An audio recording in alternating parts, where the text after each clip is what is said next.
হাসিনার দুঃশাসন, স্বৈরাচারী শেখ হাসিনার দুঃশাসনের বিরুদ্ধে গার্মেন্টস শ্রমিক ফ্রন্টের কেন্দ্রীয় সাধারণ সম্পাদক নারায়ণগঞ্জ জেলার সভাপতি সেলিম মাহমুদ কথা বলেছে। শেখ হাসিনার দুঃশাসনের বিরুদ্ধে তার লড়াই সংগ্রাম ছিল, অগ্রণী ভূমিকা পালন করেছে। গত 5 আগস্টের বৈষম্য বিরুদ্ধে ছাত্র আন্দোলন, সেই আন্দোলনেও বাংলাদেশের সমাজতান্ত্রিক দল বামপক্ষ বামজোট বাংলাদেশের অগ্রণী ভূমিকা পালন করেছে। সেই বামজোটের পর্যায়ে বাংলাদেশের প্রোগ্রামে অন্যতম আকর্ষণীয় ছিলেন সেলিম মাহমুদ। আমরা প্রশাসনকে বলতে চাই, আজকে 5 আগস্টের পরে আমরা ভেবেছিলাম শেখ হাসিনার দুঃশাসনের দুর্নীতি অবসান করেছে, কিন্তু আমরা লক্ষ্য করলাম আজকে আমরা যাদের প্রতি শ্রদ্ধাশীল আমাদের বাংলাদেশের যে সেনাবাহিনী, সে বাংলাদেশের সেনাবাহিনী আমাদের দেশের সম্পদ, আমাদের দেশের ভবিষ্যৎ, সেই সেনাবাহিনীকে আজকে মালিকরা তাদের মুনাফার কারণে আজকে শ্রমিকের বিরুদ্ধে ব্যবহার করছে।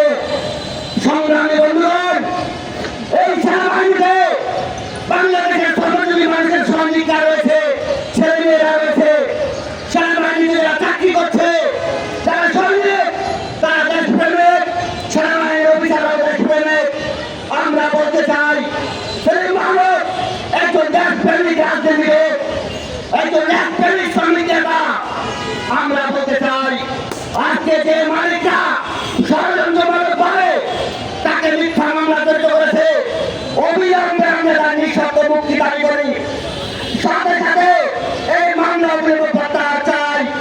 সংগ্রামী বন্ধুগণ, আমরা দেখেছি নারায়ণগঞ্জে শিল্পকরণ এলাকা 5 আগস্টের পরে নারায়ণগঞ্জে বিভিন্ন শিল্প যখন সর্বসন্তোষ তৈরি হয়, নারায়ণগঞ্জে মালিক শ্রমিক রয়েছেন, ডিকেএমই সহ নারায়ণগঞ্জ জেলার ডিসি সাহেব সহ আমরা একাধিকবার বসেছি। আমরা নারায়ণগঞ্জের সর্বসন্তোষ দূর করার পিছনে সেলিম মাহমুদের অন্যতম ভূমিকা রয়েছে। সংগ্রামী বন্ধুগণ, এই ক্রাইসিস কমিটির মিটিং, সেখানে ডিসি সভাপতিত্ব করেন, সেই মিটিং এর সদস্য সেলিম মাহমুদ। তাহলে যারা ক্রাইসিস প্রতিরোধ করবে সেই নেতাদের যদি গ্রেফতার করা হয়, তাহলে নারায়ণগঞ্জের সমস্যা সমাধান করবে কারা? আমরা প্রশাসনকে বলতে চাই, অনুরোধ করতে চাই, আপনারা অবিলম্বে সেলিম মাহমুদকে মুক্তি দিন এবং সেলিম মাহমুদকে তার স্বাভাবিক জীবনযাপন করার সুযোগ দিন। সংগ্রামী বন্ধুগণ, আমরা আমাদের সংগঠন গার্মেন্টস শ্রমিক ফ্রন্টের পক্ষ থেকে পরিষ্কার বলতে চাই, গ্রেফতার করে নির্যাতন করে গার্মেন্টস শ্রমিক ফ্রন্টের যে গত 20 বছরের ইতিহাস, লড়াই সংগ্রামের ইতিহাস, সমাজতান্ত্রিক শ্রমিক ফ্রন্টের ইতিহাস, লড়াই সংগ্রামের ইতিহাস, আজ থেকে 22 বছর আগে 2003 সালের শ্রমিক আন্দোলনের কথা নিশ্চয়ই মনে রয়েছে। আমরা দেখেছি সেই আন্দোলনেও সেলিম মাহমুদ রহমানের ভূমিকা পালন করেছে।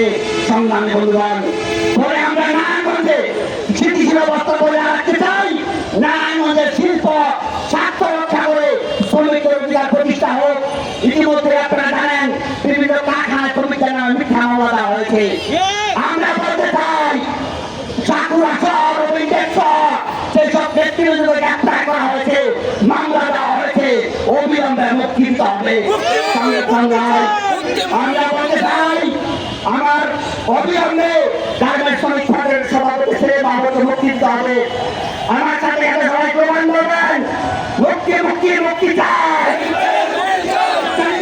মুক্তি চাই, কিছু হবে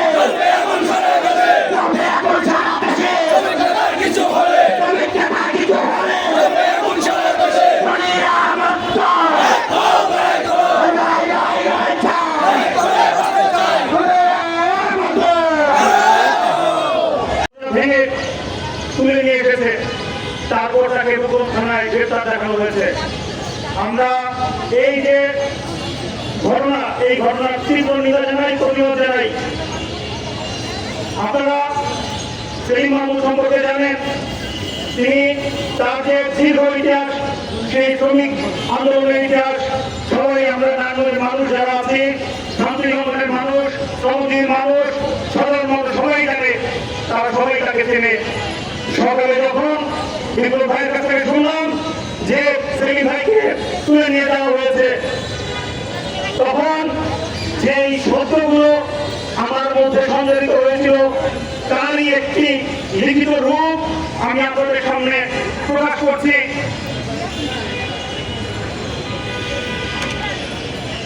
রাজপথ বসে উঠে বারবার, শ্রমিকের দাবি, শ্রমিকের অধিকার বারে বারে করে ফেলে হাহাকার, থাকুক ক্ষমতায় ফেসিস্ট কিংবা গণ অভ্যুত্থানে বিজয়ী সরকার, ভাঙনা সিন্ডিকেট ঘুষে তেল কিংবা নিত্যপণ্য যা গরিবের দরকার, মাঝ রাতে তুলে নেয় সরকারি অস্ত্রধারী, স্তব্ধ করতে কণ্ঠস্বর শ্রমিক নেতার, ন্যায় বিচারে পানি নিভিতেই কেটে ফেলে তোমার রাজপথ ভেসে ওঠে বারবার। আমরা 24-এর 5ই আগস্টের যে গণঅভ্যুত্থান, সেই অভ্যুত্থান দেখেছি, সেই অভ্যুত্থান পরবর্তী যে বাংলাদেশ, নতুন বাংলাদেশের কথা বলা হয়, সেই বাংলাদেশে দেখছি শ্রমিক নেতাকে রাতের অন্ধকারে বাসা থেকে ভারত দরজা ভেঙে তুলে নিয়ে আসা হয়। এটা কেমন গণতন্ত্র? তাহলে ফ্যাসিস্ট কি করেছিল? আমরা তাকে কেন তাড়ালাম? আমরা সেই জবাব চাই। আর আমাদের পার্টির বাংলাদেশের সমাজতান্ত্রিক দল ভাষক, তার যে শিক্ষক কংগ্রেস খালিকুজ্জামান, তিনি বলেছেন মুক্তিযুদ্ধের যে চেতনা, সেই চেতনা বাস্তবায়ন না হওয়া পর্যন্ত গণঅভ্যুত্থান বারবার হবে। আমরা মনে করি শেষ যে অভ্যুত্থান সেটা শ্রমিক শ্রেণীর মাধ্যমে হবে। শ্রমিক শ্রেণীর জয় অনিবার্য। সকলকে শুনেছি গতকাল রাতে দেড়টায় আমাদের যে বাসক নেতা সেলিম মাহমুদ এবং তার পূর্বে আমরা দেখেছি ওই রূপগঞ্জের রবি টেক্সটাইলের সেখানে 22 জন আমাদের শ্রমিক নেতাদেরকে গ্রেপ্তার করা হয়েছে, তাদেরকে রিমান্ডে নেওয়া হয়েছে এবং আমরা দেখলাম গতকালকে আমাদের বাসক নেতাকে নেওয়া হয়েছে। আমরা প্রশ্ন করতে চাই, রাতের আধারে সেখানে ওই ছেলেটাকে যেভাবে নেওয়া হয়েছে মনে হয়েছে সে বাংলাদেশের শীর্ষ সন্ত্রাসী। আমরা প্রশ্ন করতে চাই যে কোন কারণে সেলিম ভাইকে বিশেষ ক্ষমতা আইনের যে ধাই দিয়ে সেলিম ভাইকে রাতে নেওয়া হয়েছে এবং তার যে নবম শ্রেণীর সন্তান ক্লাস 9-এ পড়ে, সেই সন্তানকে সেখানে কিন্তু আমরা দেখলাম তাকে লাঠি পেটা করেছে। আমরা বলতে চাই সেটা কোন আইনে পড়ে? সংগ্রামী বন্ধুগণ, আমরা সেটা ধিক্কার জানাই। একই সাথে আমরা বলতে চাই সেলিম ভাই যদি ওই শ্রমিকদের যে প্রাপ্য পাওনা, তার যে দাবি, তার ইউনিয়ন করার যে অধিকার, সেই অধিকারের পক্ষে যদি দাঁড়ানোর জন্য যদি তাকে জেলে যেতে হয়, আমরা বাসনের নেতৃত্ব সহ আমাদের শ্রমিকরা, গার্মেন্টস শ্রমিকদের যত নেতা আছে, সারা বাংলাদেশের যারা আছে, আমরা প্রত্যেকে জেলে যেতে রাজি। কয়টা জেল আপনাদের প্রস্তুত হয়েছে? আমরা বলতে চাই, বাংলাদেশের 40 কোটি শ্রমজীবী মানুষ, 40 কোটি শ্রমজীবী মানুষকে জেলে নেওয়ার মতো আপনাদের 40 লাখ শ্রমজীবী মানুষ, সেই 40 লাখ শ্রমজীবী মানুষকে জেলে ফেলার মতো আপনাদের জেলখানা তৈরি হয় নাই। যেদিন এই শ্রমিকরা তার অধিকার সম্পর্কে সচেতন হবে, যেদিন বুঝবে তার রক্ত চুষে ওই মানুষটা একটা ইটা তৈরি করেছে, যেদিন তারা বুঝবে যে এই শ্রমিকদের ঘাম চুরি করেছে, ওই আজকে সেলিম মাহমুদের মতো মানুষদেরকে, ওই সীমান্তের মতো মানুষদেরকে তারা আজকে জেলে দিচ্ছে, সেই দিন আপনারা আপনাদের জেল কয়টা বানাবেন? সংগ্রামী বন্ধুরা, আমরা বলতে চাই অনতি বিলম্বে বাসক নেতা সেলিম মাহমুদকে মুক্তি দিতে হবে এবং তার সাথে যে 22 জনকে গ্রেপ্তার করা হয়েছে তাদেরকে মুক্তি দিতে হবে। যাদের নামে মিথ্যা মামলা এখনো আছে 76 জনের নামে, তাদের মিথ্যা মামলা প্রত্যাহার করতে হবে। একই সাথে আমাদের যে সংগ্রামী বন্ধুরা আছে, যে এই শ্রমিকরা তার দাবির জন্য আজকে রাজপথে মিছিল করছে, তাদের দাবি মেনে নিতে হবে। সংগ্রামী বন্ধুরা, সেই দাবি রেখে এবং সেলিম ভাই মুক্তির দাবি রেখে সকলকে ধন্যবাদ জানিয়ে আমি আমার কথা শেষ করছি। হামলা মামলা হুলিয়া direct action direct action video কর ওই যে গেট বানছে গেট বান ময়লা মুলা তো ফেলা দে করলো গেটের মধ্যে যে স্পট করলো আরে ভিডিও করো আপনার কোনো আওয়াজই দেন এই যে আমরা গেটটা খুলে